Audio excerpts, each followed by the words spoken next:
അടുത്തായി സംസാരിക്കുന്നതിന് വേണ്ടി ശ്രീ ജയരാജ് വാര്യരെ ക്ഷണിക്കുന്നു.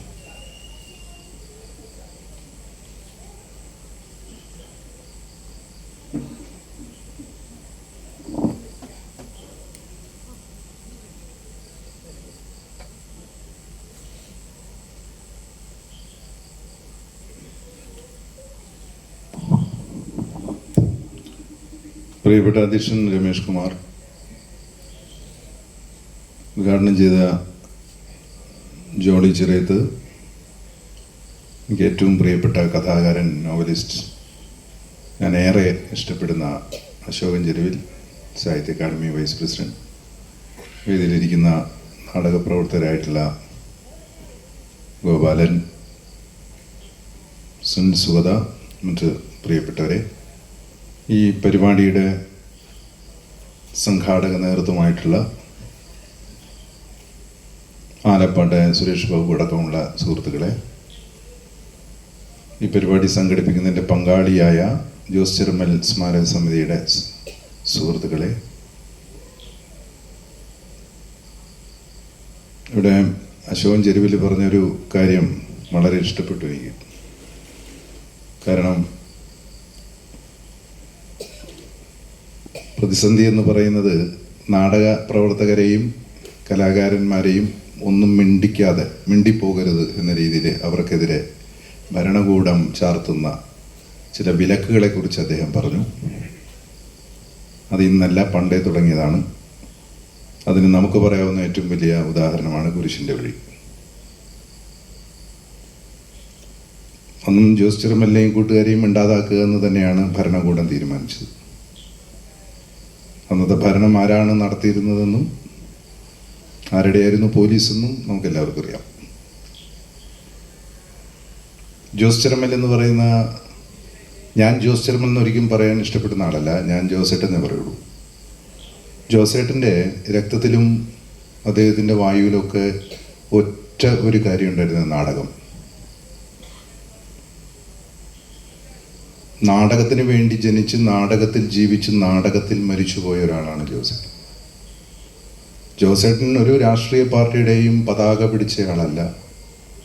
അദ്ദേഹം അരാജകവാദിയുമായിരുന്നില്ല എന്നാണ് എനിക്ക് തോന്നിയിട്ടുള്ളത്. അദ്ദേഹം നാടകങ്ങൾ ഉണ്ടാക്കിയിട്ടുള്ള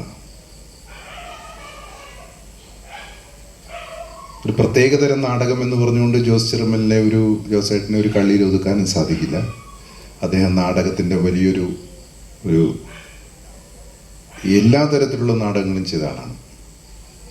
നമ്മുടെ ഈ പറയുന്ന തെരുവ് നാടകങ്ങൾ, തെരുവ് മൂല നാടകങ്ങൾ, അമച്വർ നാടകങ്ങൾ, പ്രൊഫഷണൽ നാടകങ്ങൾ, കൊമേഴ്സ്യൽ നാടകങ്ങൾ, ക്യാമ്പസ് നാടകങ്ങൾ, ശാസ്ത്രകലാജാത നാടകങ്ങൾ, ഒരു സ്ട്രീറ്റിനെ മുഴുവൻ ഉപയോഗിച്ചുള്ള നാടകങ്ങൾ, അങ്ങനെ ഏത് തരത്തിലുള്ള നാടകവും ചെയ്യുന്ന നാടകം മാത്രമായിരുന്നു ജോസേട്ടൻ. ഇവിടെ തന്നെ ജോസ് ചെറുമൽ എന്ന ആ സംവിധായകൻ, നാടക സൃഷ്ടാവ് ഉണ്ടായിരുന്നെങ്കിൽ ഒരിക്കലും അദ്ദേഹം വേദിയിൽ വന്നിരിക്കില്ല. അദ്ദേഹം അവിടെ അദ്ദേഹത്തിൻ്റെ നടന്മാർക്ക് ചമയം ഒരുക്കാൻ വേണ്ടി അവിടെയായിരിക്കും നിൽക്കുക. ഒരിക്കൽ ഇതുപോലെ ഒരു വലിയ ചടങ്ങിൽ അദ്ദേഹം പ്രസംഗിക്കാതെ മാറിയിരുന്നപ്പോൾ പറഞ്ഞത്, അവിടെ ശരിയാവില്ല, അവിടെ നിന്ന് കഴിഞ്ഞാൽ എനിക്ക് ഇഷ്ടമില്ലാത്തൊക്കെ ഞാൻ വിളിച്ചു പറയും, ഞാൻ നമ്മുടെ പിള്ളേരുടെ കൂടെ മാറിയിരിക്കുക എന്ന് പറയും. അപ്പം ജോസ് ചെറുമൽ എന്ന് പറഞ്ഞാൽ അബ്സല്യൂട്ട്ലി അദ്ദേഹം ഒരു നാടകക്കാരനായിരുന്നു. അത് തന്നെയായിരുന്നു അദ്ദേഹത്തിൻ്റെ അഭിമാനവും. അദ്ദേഹത്തോടൊപ്പം പ്രവർത്തിച്ച ഒരു നടൻ എന്ന നിലയ്ക്ക്, പിന്നെ മാത്രമല്ല നാടകക്കാർ എന്ന് പറയുന്ന പലരുടെയൊക്കെ ഗൗരവമൊക്കെ കണ്ടു കഴിഞ്ഞാൽ എന്തോ വലിയൊരു സംഭവമാണെന്നാണ്. ജോസ് ചെറുമൽ ഒരിക്കലും ഒരു ജാട കാണിച്ചിരുന്ന ഒരു നാടക സംവിധായകനായിരുന്നില്ല. വളരെ കൂൾ ഹെഡഡായിട്ട് കൂടെയുള്ള ആളുകളുടെ തോളിൽ കൈയിട്ടുകൊണ്ട് എൻ്റെ മാത്രം തലച്ചോറിൽ നിന്ന് വരുന്ന ഒരു സിദ്ധി കൊണ്ട് ഞാനുണ്ടാക്കുന്ന ഒരു ഉൽപ്പന്നമാണ് എൻ്റെ നാടകം എന്ന് അവകാശപ്പെട്ടിരുന്നില്ല. മാത്രമല്ല അതിൻ്റെ ഒരു അഹങ്കാരവും ജോസ് ചെറുമൽ കാണിച്ചിരുന്നില്ല.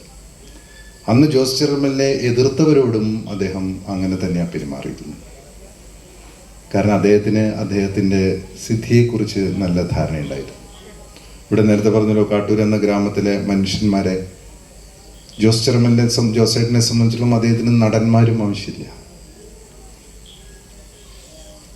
ട്രെയിൻഡ് ആക്ടേഴ്സ് എന്നൊക്കെ പറഞ്ഞിട്ട് നാടകം പഠിച്ചിറങ്ങിയ പലരും പലതരത്തിലുള്ള വർത്തമാനങ്ങൾ പറയുന്നതെന്ന് കേട്ടപ്പോൾ ഞാൻ ജോസേട്ടന് ചോദിച്ചിട്ടുണ്ട്, എന്താണ് ഈ ട്രെയിൻഡ് ആക്ടേഴ്സ്? അപ്പോൾ പറഞ്ഞു ജോസേട്ടൻ ട്രെയിൻഡ് ആക്ടേഴ്സ് എന്ന് പറഞ്ഞാൽ കഥകളി, കൂടിയാട്ടം, അങ്ങനെയുള്ള നൃത്തം അതൊക്കെ പഠിച്ചവരാണ് ട്രെയിൻഡ് ആക്ടേഴ്സ്. എനിക്ക് ട്രെയിൻഡ് ആക്ടേഴ്സിൻ്റെ ഒന്നും ആവശ്യമില്ല, എനിക്ക് നിന്നെപ്പോലെ ഒന്നും അറിയാത്ത ആൾക്കാരെയാണ് ആവശ്യം എന്ന് പറഞ്ഞു.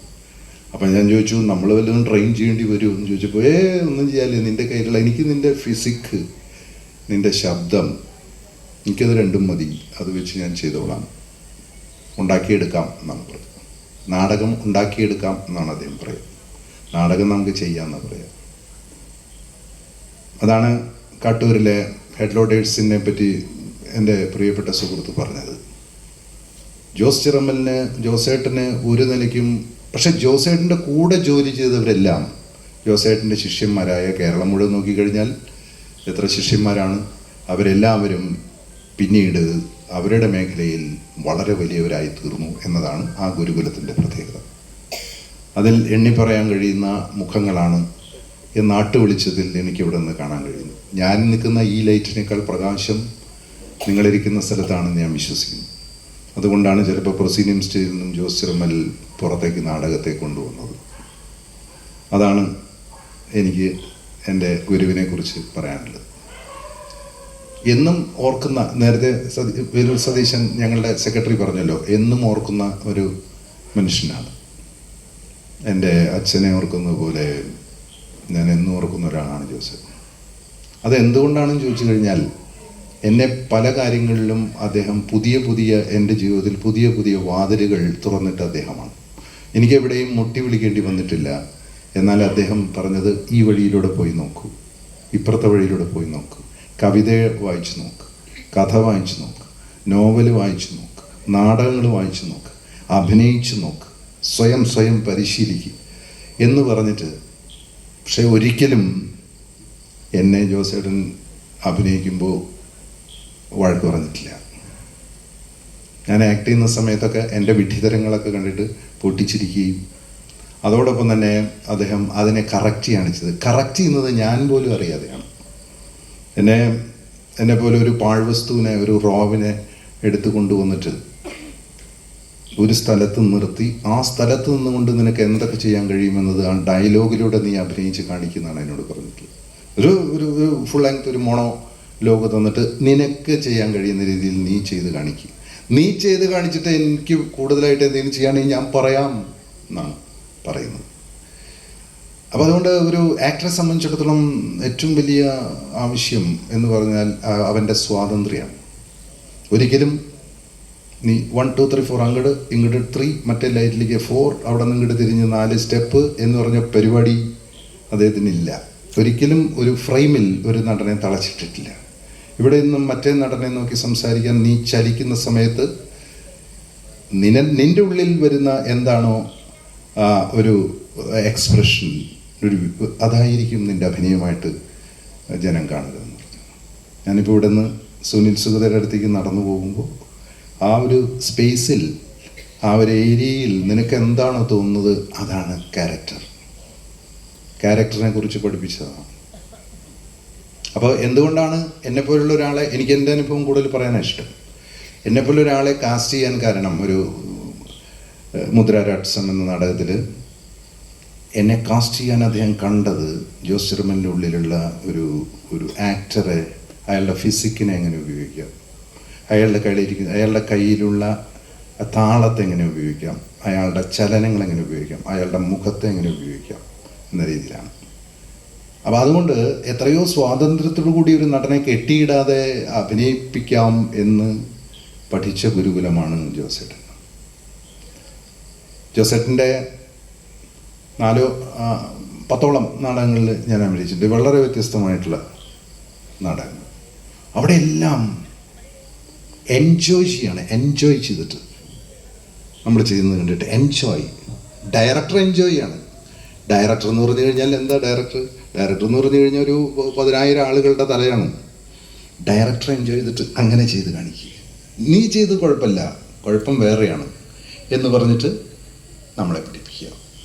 അപ്പോൾ അതുകൊണ്ട് എന്നും ഓർക്കപ്പെടുക എന്ന് മാത്രമല്ല, എന്നും വലിയൊരു വേദനയായി ശിഷ്യൻ എന്ന രീതിയിൽ എൻ്റെ ഉള്ളിൽ ജീവിക്കുന്ന, ഇന്നും ജീവിക്കുന്ന, ഞാൻ മരിച്ചാലും എൻ്റെ ഉള്ളിൽ ജീവിക്കുന്ന എൻ്റെ അധ്യാപകനാണ്, എൻ്റെ വഴികാട്ടിയാണ്, എൻ്റെ സുഹൃത്താണ്. തോളിൽ കൈയിട്ടുകൊണ്ട് ചാരായ ഷാപ്പിൽ കയറി ഒരരക്കുപ്പി മേടിച്ചു കഴിഞ്ഞാൽ ഭൂരിഭാഗവും അദ്ദേഹം കഴിക്കുകയും എനിക്ക് കാ ഗ്ലാസ് തരികയും ചെയ്യും. കാരണം ആക്ടർ ബോഡി കേട്ടാ, ബോഡിയുടെ അപ്പുറത്ത് ആക്ടർക്കൊന്നുമില്ല, ബോഡി വോയിസ്, നീയൊന്നും കഴിക്കണ്ട എന്ന് പറയുന്നതിലുള്ള ഒരു ആത്മാർത്ഥത ഉണ്ടല്ലോ, അത് ഞാൻ ആദ്യം വിചാരിച്ച് പിശുക്കൊണ്ടാന്ന് വിചാരിച്ചു.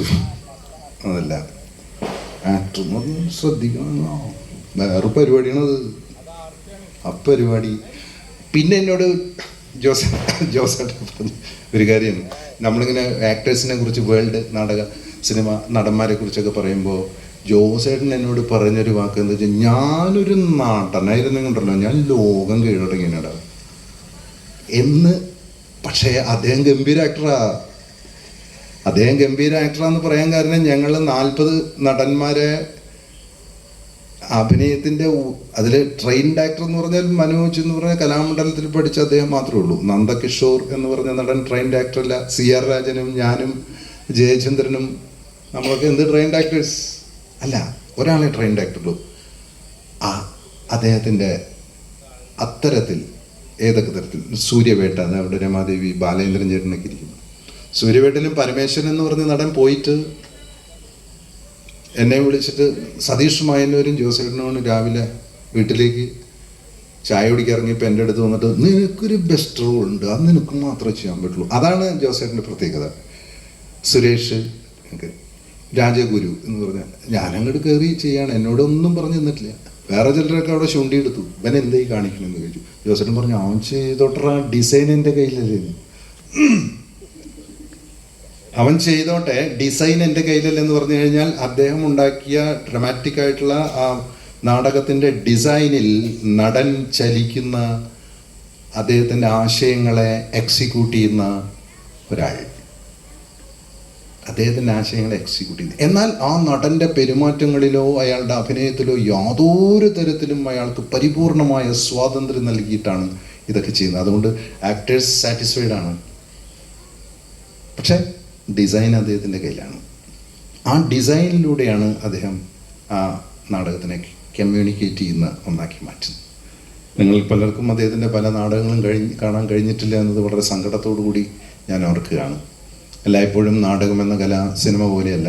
സിനിമ എന്ന് വേണമെങ്കിൽ കാണാം, ഫോണെടുത്ത് ഊതിക്കഴിഞ്ഞാൽ നമുക്ക് ഇഷ്ടപ്പെട്ടത് സിനിമയും കാണാം, ടിവിയുമായി ബന്ധപ്പെട്ട പ്രൊഡക്ഷൻസ് കാണാം, മറ്റു പലതും കാണാം. പക്ഷെ നാടകം നമുക്കിനി കാണാൻ പറ്റില്ല. നാടകം വന്ന് കളിച്ച പോലെ നമുക്ക് ആ അരങ്ങിൽ നമുക്ക് അവതരിപ്പിക്കുന്ന സമയത്ത് ഉണ്ടായിരുന്ന ആ നാടകം വീണ്ടും കാണാൻ പറ്റില്ല. നാടകം റെക്കോർഡ് ചെയ്ത് വെച്ചാലും നാടകം കാണുന്നൊരു അനുഭൂതി നമുക്ക് കിട്ടില്ല. അതുകൊണ്ട് നാടകം ജീവിതത്തെ ഏറ്റവും ജീവിതമായി അടുത്ത് നിൽക്കുന്ന ഒരു കലയാണ് നാടകം.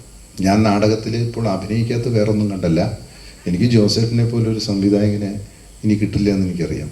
പക്ഷെ ഞാൻ അതിനുശേഷം വിനോദിൻ്റെ നാടകങ്ങളിൽ, ജോസേട്ടൻ്റെ നാടകത്തിൽ അഭിനയിക്കുന്നതിന് മുമ്പ് ഞാൻ MR ബാലേന്ദ്രൻ ചേട്ടൻ്റെ നാടകത്തിൽ 2 നാടകത്തിൽ അഭിനയിച്ചിട്ടുണ്ട്. ശശിയുടെ നാടകം, ശശി വീണ്ടും റീവർക്ക് ചെയ്തപ്പോൾ ഞാൻ ശശിയുടെ കൂടെ അഭിനയിച്ചിട്ടുണ്ട്.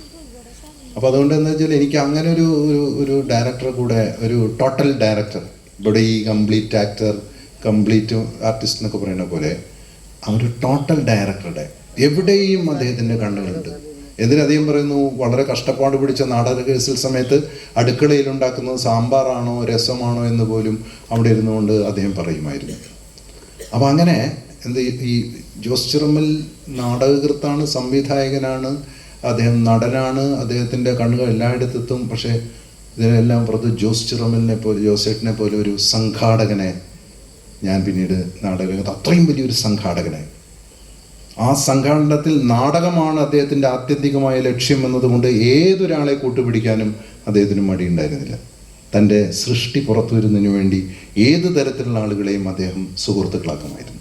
നമുക്ക് പോലും പലപ്പോഴും മടി തോന്നുന്ന, പരിചയപ്പെടാൻ അടുക്കാനും മടി തോന്നുന്ന ആളുകളെ തോളിൽ കൈയിട്ടുകൊണ്ട് ജോസ് ചേട്ടൻ റിഹേഴ്സൽ ക്യാമ്പിലേക്ക് കൊണ്ടുവരുമ്പോൾ ഇതെന്താണ് ഇങ്ങനെയെന്ന് തോന്നിയപ്പോൾ അദ്ദേഹത്തിൻ്റെ ലക്ഷ്യം അതായിരുന്നു.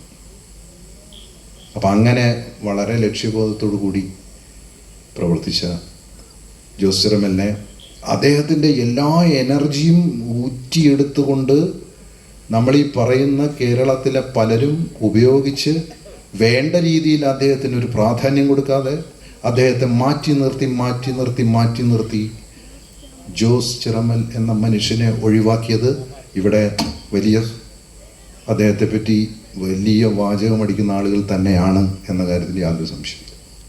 അദ്ദേഹത്തെ എങ്ങനെയൊക്കെ ഒഴിവാക്കാം എന്ന് നമ്മൾ ഓരോരുത്തരും ഓരോ കാലത്തും ചിന്തിച്ചിരുന്നു.